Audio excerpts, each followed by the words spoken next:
Could we measure the Great Attractor by gravitational waves? Could we make LIGO, but even bigger? And is it possible that the planets are shrinking over time? All this and more in this week's question show. It's time for the question show. Your questions, my answers. As always, wherever you are, if a question pops in your brain, just write it down in the YouTube comments and I will gather a bunch of them up and I will answer them here. Now, it's important to note, this is the last episode of the question show before we go on to our summer hiatus every year. So those of you who probably know that we take off July and August for the live streams. So right now it's just the question show.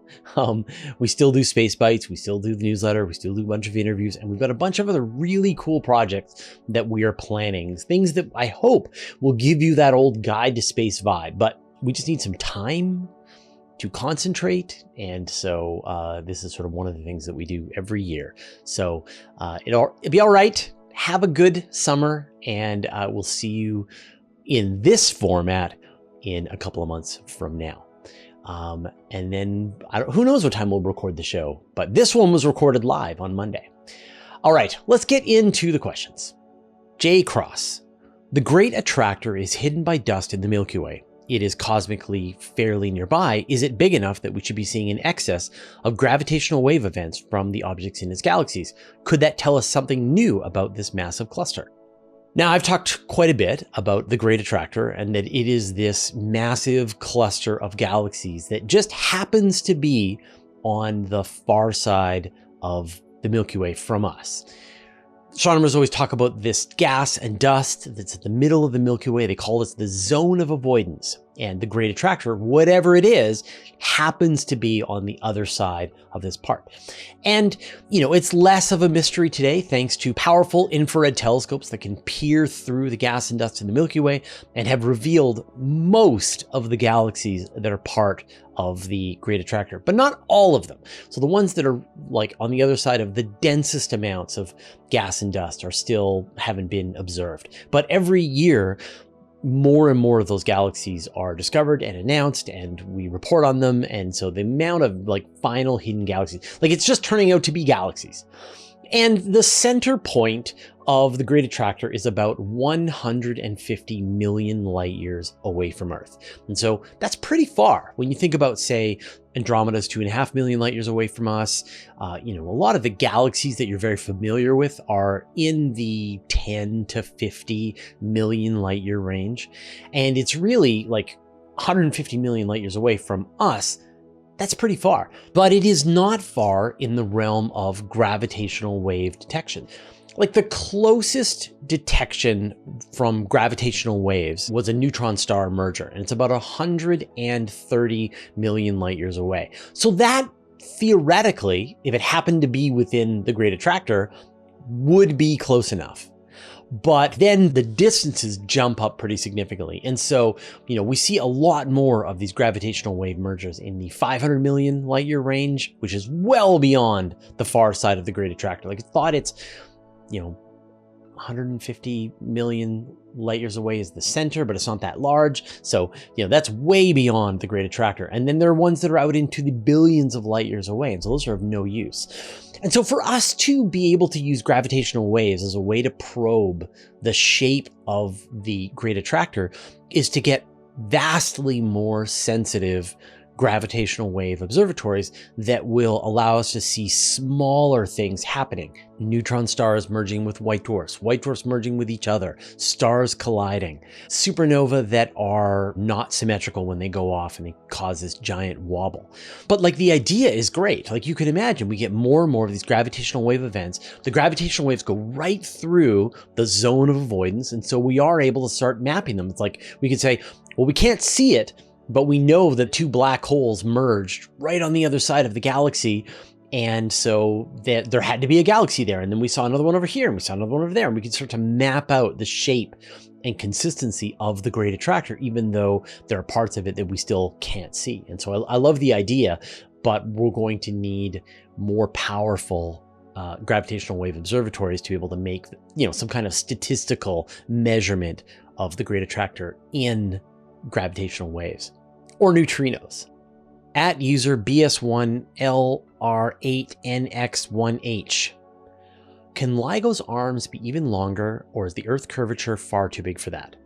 Speaking of gravitational wave observatories, LIGO is, of course, the instrument that has been detecting a lot of the recent gravitational waves in concert with Virgo and in concert with the upcoming Kagra Japanese gravitational wave observatory. And LIGO has arms that are 4 kilometers long. And with the new run 04 of LIGO, we are seeing gravitational wave detections almost every day. You can actually go to the internet and you can see the raw feed of gravitational wave observatories. The folks behind LIGO are no longer doing a lot of detailed confirmation. They are just posting the results of their detections, and they're letting scientists work through it to figure out, is this a real gravitational wave event? Was it just a truck? Was somebody walking on a nearby mountain and jumped up and down? Like, they can figure this out. But still, even with this new run, LIGO is limited to the kinds of objects that it can perceive. It's going to be able to see colliding black holes, colliding neutron stars. It's going to be able to see a larger volume of this, and it's going to be able to see more and more of these events. But to really take things to the next level, we're going to need an entirely next generation of gravitational wave observatories. So there's a few ways to go about this. One is the pulsar timing arrays. We've talked about this before. I've done an interview about this. Examples like nanograv, where you've got about 100 millisecond pulsars that are really well known by astronomers. These are neutron stars that are spinning hundreds of times a second, in some cases almost as close as like 1,000 times a second, and they give very steady, regular radio pulses that allow astronomers to map their sort of position and movement very, very carefully. And so they will just watch one pulsar year after year after year and just watch how this pulsar is sort of changing in sort of shape and orientation and the redshift. And it is expected that we will start to discover a background gravitational wave in all of these pulsar timing arrays. And that's one way that astronomers are proposing that we could detect like the mergers of supermassive black holes. Theoretically, nanograv could detect the mergers of supermassive black holes. There was a recent run where they took like over 12 years of pulsar timing array data, but they weren't able to find any billion mass black holes merging within 300 million light years. So they're getting closer. And I've even heard rumors that there might be an announcement of a detection of supermassive black holes. That would be great.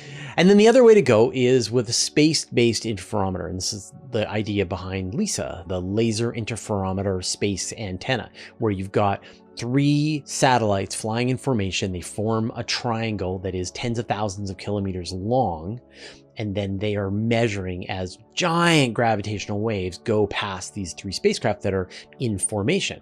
And so you would potentially be able to detect the very large, slow-moving events like the supermassive black holes colliding. But the question that you're asking is, could we make ground-based telescopes bigger? And the answer is yes, absolutely. So there's a couple of big next-generation gravitational wave observatories that are in the works. So the first one is called the Einstein telescope. This would be a gravitational wave telescope, a triangle where you've got 3 stations that are 10 kilometers apart. Well, LIGO has 2 separate stations with sort of arms at perpendicular, and they're 4 kilometers long. Einstein telescope would be 10 kilometers, but it would just be one triangle. And then another even bigger idea is the Cosmic Explorer. This is going to be a gravitational wave observatory where the arms are 40 kilometers long. And so, like, what do you do with a gravitational wave observatory that has arms that are 40 kilometers long? Like, you get to use all of the ideas, all the great technology that was developed for LIGO. You know, now that we're on the 4th observing run, you're able to use all this technology, the quantum squeezing, the better mirrors, all the stuff. But now you've got arms that are 40 kilometers long.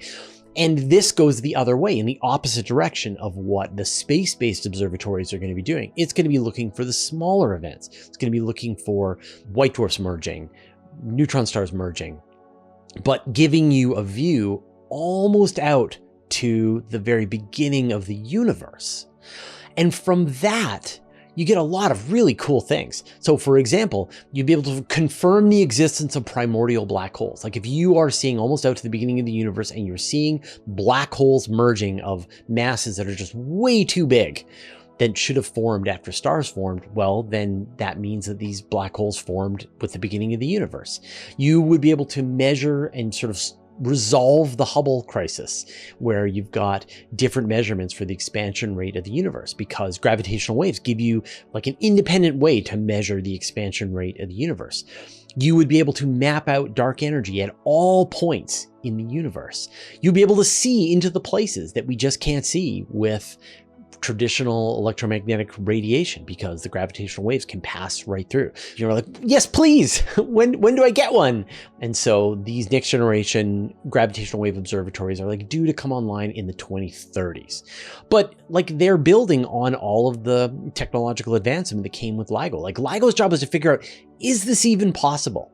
Can we detect gravitational waves? And now we're at the point like, oh yes, we sure can. And so now, what are the different kinds of telescopes that'll take these observations to the next level? So stay tuned. Like there are going to be so many, and there's actually a bunch of gravitational wave observatory projects coming out of the Chinese as well. I'm seeing a lot of papers on their plans to build gravitational wave observatories as well. So in the next 20 years, you're going to see many, many new observatories come online, and they all get to work together, which is great, in one big global network. Abe Kip, is it possible that the Earth or other planets might be changing in size, or have expanded or contracted in size in the past as they cool? Yes, some of the planets are changing in size. I'll give you a couple of concrete examples here. So the one that's most famous is Mercury. And so when NASA's Messenger spacecraft went to Mercury, it found some really weird terrain. They call this chaotic terrain, and it just looks like a chunk of the planet was just kind of jumbled up and cracked up, and you see these sort of weird like cliffs that look like stairs. But the key is that these things are new. You don't see craters sort of punching down into the middle of this jumbled chaotic terrain. You see that these things formed after most of the large craters formed on Mercury. And the explanation is that Mercury is cooling down and it's shrinking. And as it, if you had like a metal ball and you let it cool down, it would shrink. And in the case of Mercury, as it shrinks, you get these cracks opening up as it's continuing to shrink. It's kind of jumbled terrain on the surface of the planet. And in fact, we see the same thing on the moon. They're very similar features, this jumbled terrain, these scarps. And so that tells us that in fact, the moon is shrinking a little bit. And so scientists tried to figure out if the same thing was happening with the Earth. Is the Earth shrinking? Now, the Earth is losing a little bit of mass because of its atmosphere. So the atmosphere itself is shrinking, but the planet itself is gaining a little bit of mass because of all of the meteorites that are striking the planet. Like we get like 100 tons of meteorites hitting the planet every day that adds to the mass of the Earth. And so the atmosphere is shrinking while the mass of the planet is growing. But researchers actually tried to measure over a long time to see if the actual size of the planet is growing because of all this material that's being added, or if the planet is shrinking because it is cooling down like Mercury or the moon. And it doesn't seem like it is.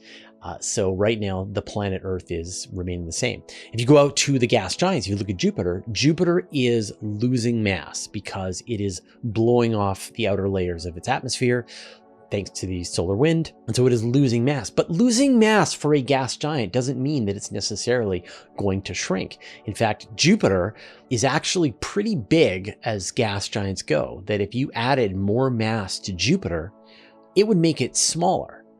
And it might be that if you took mass away from Jupiter, it might also make it smaller. Like it all just depends on the consistency of the planet, what its temperature is, how it's interacting with its star. And so you could end up having stars even that have dozens of times the mass of Jupiter, and yet they're actually not a lot larger than Jupiter itself. So it's sort of a complicated question about whether Jupiter or Saturn or Uranus or Neptune, any of those are going through this same process. But Mercury, for sure, definitely shrinking. If you like my answers to your questions, as well as the other things that we do at Universe Today, consider joining our Patreon club. This allows us to keep a minimum ads for everybody. And as a patron, you'll get an ad-free experience on universetoday.com for life. Even if you unsubscribe, you get ad-free videos, early access to interviews, as well as other perks that are exclusive to our Patreon community. Thanks to everyone who has already subscribed, and welcome to the recent newcomers: Scott Pennington, John Rose, Poolfloat 1980, Maverick Katz, Christopher Brummett, Dan Teston, Rasmus von Syberg, Atticus McQueen, Thomas Hood, David Wokson, Chip Kaplove, and Matthew Duplanty. Join the club at patreon.com/universetoday. Goo Goggler, can we build a sub for Titan? Absolutely. This is an idea that has been proposed by NASA to build a submarine that would go to Titan. And this is really exciting to me. There's a couple of reasons. Like, one is that, like, on Titan, you've got these lakes made of liquid methane. And this is a material that is produced by life. So, you know, it is encountering lots of other organic chemicals in a liquid form. And yet the lake shore is made of water ice, where the water is so hard, it's like mountains and shorelines. And the part that's crazy is that the methane is clear.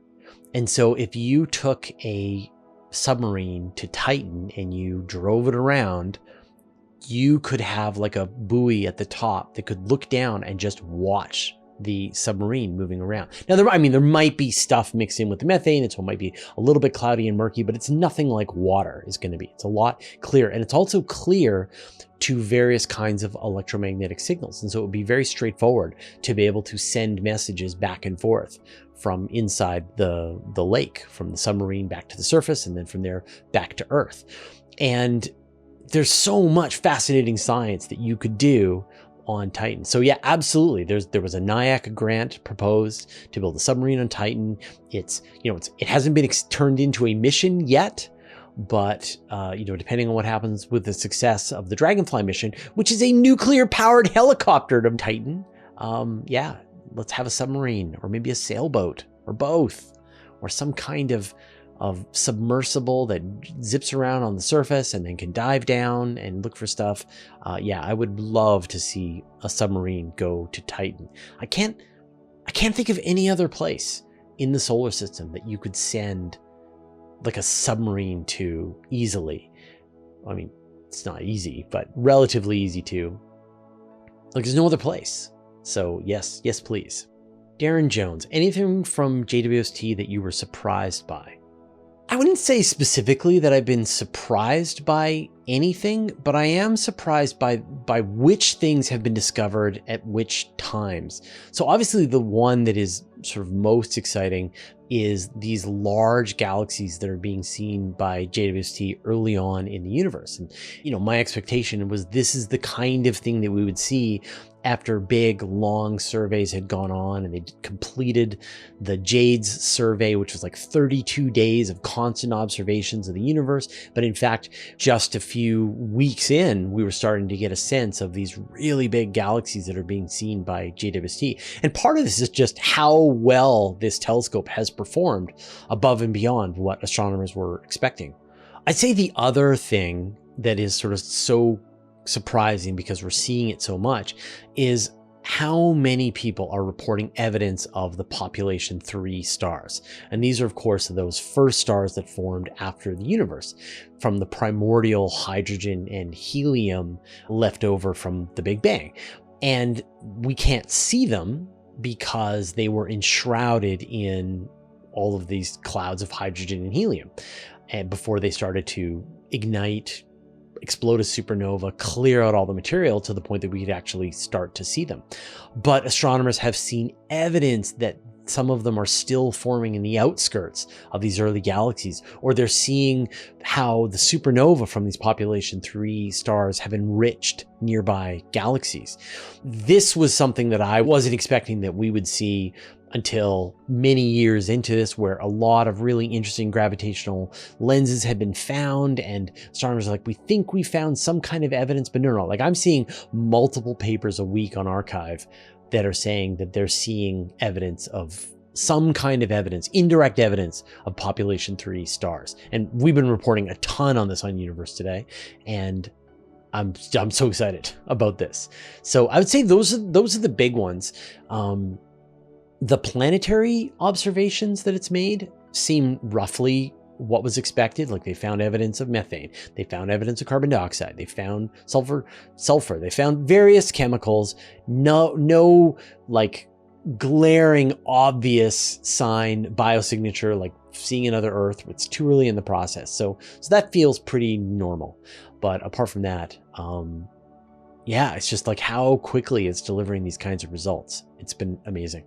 We're planning to do like a 1-year anniversary on JWST. So it was kind of, like the thing that we did with Scott and Marcus about Starship. I'm planning to bring together 2 YouTubers, but cosmology, astrophysics related peeps. And we will talk about how we're excited about what's happened over the first year with JWST. So stay tuned for that. Levan Johnson Jr., if there's a galaxy like Star Wars that is 9 billion light years away and they lived 8 billion years ago, could we detect their technosignatures? If not, what will it take for us to detect? Well, the trick here is that you're going to be seeing the light that they emitted 8 billion light years away. And there are not many things that we can see in the universe where the light has been traveling for 8 billion years. Like quasars, where you've got a supermassive black hole that is giving off more than the collective light of an entire galaxy down a jet that happens to be beaming directly at the Earth. That's the kind of thing that we can see where, you're seeing them as they looked 8 billion years ago. But theoretically, if we had some future really gigantic telescope and you've got this technological civilization and the light has been traveling from their civilization for 8 billion years, then we are seeing them as they looked 8 billion years ago. And so if the civilization arose 9 billion years ago and they lived for 1 billion years, then we would be seeing them 1 billion years into their progress, even though they've actually, now in that galaxy far away, they've been around for 9 billion years. So for close stuff, like if we find some kind of alien civilization at Proxima Centauri and they're only 4.26 light years away, we send them a message, we wait 9 years, we get a message back. We could probably play a very slow game of Overwatch with them. But once you're going to tens of light years, hundreds of light years, thousands of light years, it gets really hard to be able to detect their presence. And also, that whatever you're looking at has come and gone a long time ago. Definitely outside of the Milky Way. Like the farthest stretches inside the Milky Way, you're looking at maybe, say, 30,000 light years away. So you'd be, let's say we saw something in the very outskirts of the Milky Way on our side of the galaxy, or maybe you saw something coming from the core of the Milky Way. You could be looking at tens of thousands of years ago. What will we be like in tens of thousands of years from now? But I do love it. Like, can you imagine, like if we had some future where we really could see what was happening out there across the universe with incredible resolution, and we really could see, here's the civilizations that are popping up or has popped up in this galaxy and that galaxy over there and this galaxy over there. And we could see them and watch what they're doing at different stages of evolution in the universe. I love the idea, but practically speaking, it's going to be really a long time. Gina, what is the core of Jupiter made of? Now, we don't know exactly because, of course, you've got a lot of Jupiter in the way to look down to try and figure out what the core of Jupiter is made out of. But we know the overall mass and the radius of Jupiter, and that tells us what the density is. And then we know what it's made out of, which is mostly hydrogen and helium. And so we know mathematically that if you put different kinds of hydrogen and helium mashed together into different ices at different pressures as you move down within Jupiter, sort of what they form into. And so we have a very powerful clue, which is that Jupiter has an extremely powerful magnetic field, kind of like the same way that the Earth does. But Jupiter is made of hydrogen and helium. And so something inside Jupiter has to be acting like a giant rotating iron sphere, like what we have inside the Earth. And what scientists have figured out is that Jupiter inside has a type of hydrogen called metallic hydrogen. And the gist of that is that if you can mash down hydrogen with enough pressure and temperature, it will form into a metallic lattice like metal.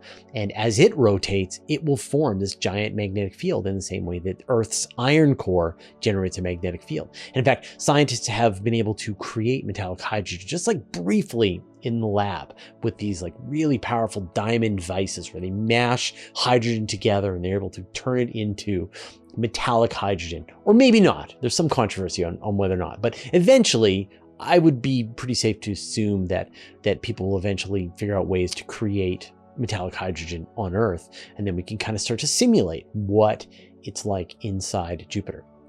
The other thing that's inside Jupiter is probably several times the mass of the Earth in other metals, silicon, oxygen, iron, nickel, gold, all kinds of stuff is down there inside Jupiter. You've got several times the mass of the Earth just within the core, plus you've got all this metallic hydrogen, and then you've got hydrogen and helium and various ices and slushes all the way through the planet. Ravens rules plane spotting. Tell us more about the TRAPPIST system. What's the next planet? So the TRAPPIST-1 system, this is like the most exciting exoplanetary system that astronomers have ever found. You've got 7 planets that are roughly Earth-sized, orbiting around a red dwarf star. At least 3, maybe 4 of these planets are in the habitable zone around this red dwarf star. Astronomers have already pointed JWST at the first 2. So the first one was assumed it would be something like Mercury. It's like really close to the star, and what do you know, they didn't detect an atmosphere. So imagine like a planet with the mass of Earth, but sort of like with the behavior of Mercury. But the next planet, TRAPPIST-1c, it was expected that this might be an analog for a Venus. So something with a thick carbon dioxide atmosphere, very hot, like it's too close to the star to have liquid water on its surface. And so astronomers pointed JWST at that, and we got no thick carbon dioxide atmosphere. Now there could still be a thin carbon dioxide atmosphere, or it could just be another super Mercury. But this is where things get interesting. So we're waiting on the data for TRAPPIST-1d. And this is the first one that could potentially be in the habitable zone.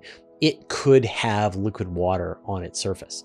I mentioned this in Space Bites, but it's like the suspense is just killing me.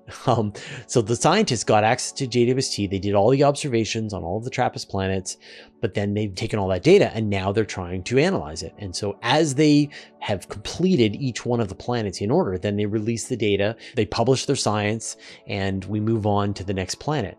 And so we're looking at about a 2-month delay from when the first one was announced to when the second one was announced.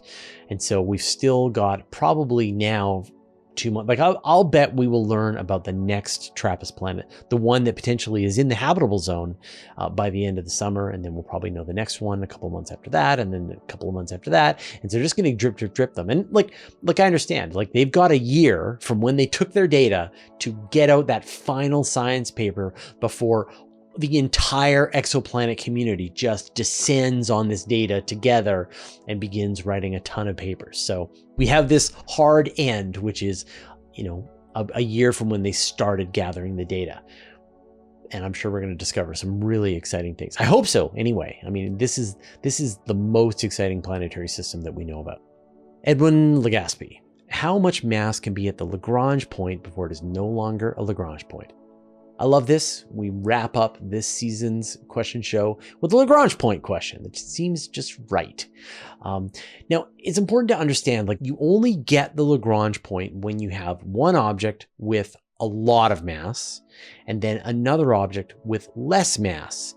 And then those 2 objects will then create the 5 Lagrange points where something with negligible mass can exist inside of that region. And so you can have the sun, a lot of mass, Earth, less mass, and then you have those 5 points where you can have negligibly massive objects. And negligible depends on the mass of the second body. So in the case of Earth, for example, astronomers have detected a couple of Trojans in the Earth's L4 and L5 Lagrange point, but they're very small. Like they are dozens of meters across. When you go out to look at Jupiter, you've got the sun and Jupiter, and you've got its 5 Lagrange points, and Jupiter's Trojans, there is as much material in Jupiter's Trojan belts as there is in the main asteroid belt. There are thousands and thousands of objects, and some of them are big. Like some of them are tens of kilometers across, hundred kilometers across. Like they're big. And so it really all depends. So negligible really depends on the mass of the interacting bodies. With the Earth and the Moon, we're going to get those 5 Lagrange points. And so we could put satellites into the L4 and L5. We could put like space stations into the L4 and L5, but I wouldn't try to put like another moon into the L4 and L5. So as long as your thing is negligible compared to the other 2 objects, then it works fine. All right, those are all the questions that we had today. So this is the end of this season, and we will see you next season in the early September for the next QA. If you want to stay on top of all of the important space news, join my weekly email newsletter. I send it out every Friday to more than 60,000 people. I write every word, there are no ads, and it's absolutely free. Subscribe at universetoday.com/newsletter. You can also subscribe to the Universe Today podcast. There you can find an audio version of all of our news, interviews, and Q&As, as well as exclusive content. Subscribe at universetoday.com/podcast or search for Universe Today on Apple Podcasts, Spotify, or wherever you get your podcasts. A huge thanks to everyone who supports us on Patreon and helps us stay independent and keeps ads at a bare minimum. Thanks to all the interplanetary researchers, the interstellar adventurers, and the galaxy wanderers. And a special thanks to Antonio Lofilara, Dustin Cable, Just Paul Davis, Vlad Shiplin, Jay Dennis, David Gilton, and Modso, George, Jeremy Matter, Jordan Young, Tim Whalen, Dave Veribioff, Andrew M. Gross, and Josh Schultz who support us at the Master of the Universe level. All your support means the universe to us.